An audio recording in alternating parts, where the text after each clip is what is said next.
कैसे दोस्तों, सूडान में 2003 से लैंड क्रूजर्स वार जारी है। उन्हें ये नाम इसलिए दिया गया है कि इन लड़ाइयों में टोयोटा लैंड क्रूजर्स को ही सबसे ज्यादा इस्तेमाल किया जाता है। खासतौर पर बागियों की तरफ से ऐसा होता है। वो यूके कैसे भी ये लोग पुरानी टोयोटा लैंड क्रूजर्स इंपोर्ट करके इसे थोड़ा सा तब्दील कर लेते हैं, यानी छत के ऊपर एक मशीन गन और मैगजीन फिट कर दिया जाता है। पिछले खुले हिस्से में एक गनर के खड़ा होने की जगह पहले से होती है। साथ में इसके बाकी साथी भी बैठ जाते हैं। बच्ची और इलाज की गाड़ी plus gun plus truck plus technical plus army plus transport truck तैयार हो गया। अब इस पर ओपन में खड़ा जंगजू 3 अतराफ में अंधाधुंध फायरिंग कर सकता है। 3 डायमेंशनल फायरिंग्स ऊपर भी कर सकता है, 4 डायमेंशनल। आज सूडान के कैपिटल खर्तूम में सिविल वार देख रहे हैं, जो कभी बंद हो जाती है, कुछ देर के लिए सुलह हो जाती है और फिर शुरू हो जाती है। सिविल वार 2 जनरल्स के दरमियान है। तो इसका आगाज 2003 में उन्हें लैंड क्रूजर वार से, जिन्हें ऑफिशियली दारफूर वार्स कहा जाता है। दारफूर रीजन जो है ये सूडान का वेस्टर्न मगरबी इलाका है, काफी गंजलाबाद है। कोई 8-9 मिलियन 80 से 90 लाख के करीब लोग यहाँ रहते हैं। इसे दारफूर इसलिए कहते हैं कि दारफूर है पूर कबाइल के रहने की जगह। दार का मतलब घर, पूर लोग के रहने की जगह। ये लोग अफ्रीकी तो हैं जैसा कि सारे सूडान के लोग हैं, लेकिन ये अरब नहीं है, नन अरब अफ्रीकी हैं। आप सूडान की लड़ाई को समझने के लिए ये सादा सा पॉइंट समझ ले है। सूडान में 2 किस्म की आबादी है। एक तकरीबन 70% आबादी है जो कि अफ्रो अरब्स है, यानी वो अफ्रीकी हैं जो अरबी बोलते हैं। ये पिछले 100-150 साल या इससे कुछ पहले अरबी बोलने वाले रीजन से, सऊदी अरब से, मिस्र से, यमन से सूडान आए और फिर यही के होकर रह गए।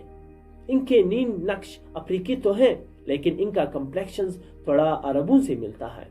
कॉलोनियल दौर में ये जब 1956 तक यहाँ सूडान में बरतानिया की हुकूमत थी, थोड़ा सा मिस्र का भी असर था, तो इन लोगों ने काफी असर और रसूख हासिल की। तो ये अफ्रो अरब्स एक ग्रुप हो गया।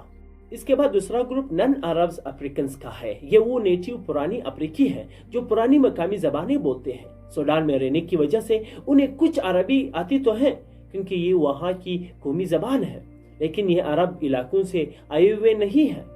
ये यही पैदा हुए थे, यही रहते थे, हजारों साल से अरबी नस्ल नहीं है।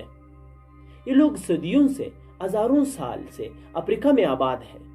इनका कम्प्लेक्शंस भी सियापाम है, लेकिन अरबी अफ्रीकियों से की ज्यादा अलग है। अब इन दोनों ग्रोहों में चपकलिश और दाढ़ पुरानी बात है।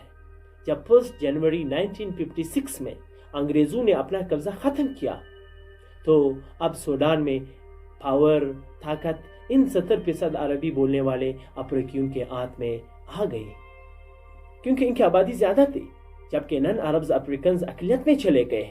अकलियत में आ जाने की वजह से जाहिर है एक एहसास महरूमी गरीब ममालिक में जैसा होता है, तो और भी ज्यादा हो गया।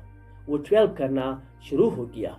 फिर ये हुआ कि इसमें से सूडान का वेस्टर्न रीजन दारफूर खास तौर पर अहम हो गया, और इसलिए कि दारफूर पूर कबीले के लोगों की सदियों से अपनी एक सुल्तनत रही थी। आज़ाद सुल्तनत, आज़ाद रियासत। ये रियासत ओटोमन एम्पायर की वफादार थी। जब ओटोमन एम्पायर होती थी, तब पहली जंग अज़ीम में उन्होंने उस्मानी तुर्कों का ओटोमन एम्पायर का साथ दिया था अंग्रेजों के खिलाफ, और अंग्रेजों से जंग की थी ओटोमन एम्पायर की तरफ से, और ये जंग हार गए थे। ओटोमन एम्पायर भी हार गए, जिसके जवाब में फिर अंग्रेजों ने इस दारफूर पर कब्जा कर लिया। इनके आखिरी बादशाह अली दिनार को अंग्रेजों ने कत्ल कर दिया और लाश दूब सारा में रख दी। इसके बाद इलाके को सूडान में शामिल करके अंग्रेजों ने पूरे सूडान पर दारफूर समेत कब्जा कर लिया। इसी तरह जब सूडान आजाद हुआ, कॉलोनियल दौर खत्म हुआ 1956 में, तो ये कभी का आजाद इलाका दारफूर अब नए सूडान में अकलियत बन गया। आप देखेंगे कि यहाँ के लोगों का माइंड क्या है।